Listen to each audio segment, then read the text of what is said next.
বিসমিল্লাহির রহমানির রহিম। হযরত আবু উসমান রাদিয়াল্লাহু তাআলা আনহু বলেন যে আমি সালমানের সহিত একটি বৃক্ষের নিচে ছিলাম। তিনি ওই বৃক্ষের একটি শুকনো শাখা হাতে নিয়ে নাড়িলেন, ফলে উহার পাতা ঝরিয়া গেল। তারপর তিনি আমাকে বলিলেন, আবু উসমান, তুমি জিজ্ঞাসা করিলে না যে আমি কেন এরূপ করিলাম? আমি বলিলাম, বলুন জনাব, কেন এরূপ করিলেন?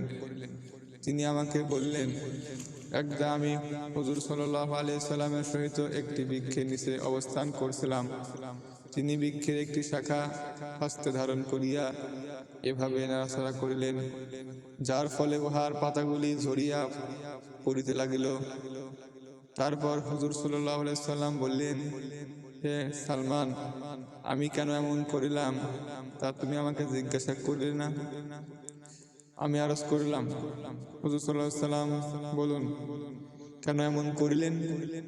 হুজুর সাল্লাল্লাহু আলাইহি সাল্লাম বলিলেন, যখন মুসলমান উত্তম রূপে ওযু করিয়া 5 ওয়াক্ত নামাজ আদায় করে, তখন তাহার গুনাহসমূহ এভাবেই ঝরিয়া পড়ে, যেমন এই পাতাগুলি ঝরিয়াতেছে।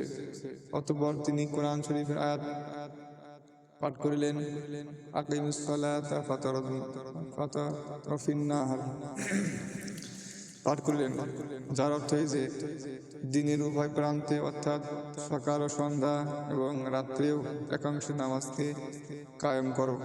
নিঃসন্দেহে নেক কাজসমূহ পাপ রাশিকে দূর করিয়া দেয়। যাহারা নসিহত মানিয়া চলে তাহাদের জন্য ইহা নসিহত স্বরূপ ফায়দা। হযরত সালমান রাদিয়াল্লাহু তাআলা আনহু বলেন, যেভাবে উপদেশ দিয়া গেলেন সাহাবায়ে কেরাম, নবী প্রেমে উহা একটি ক্ষুদ্রতম নিদর্শন স্বরূপ।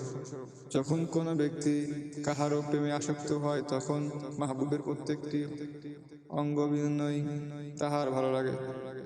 প্রেমিক মাত্রই উহার দৃঢ় রহস্য বুঝিয়া পারে।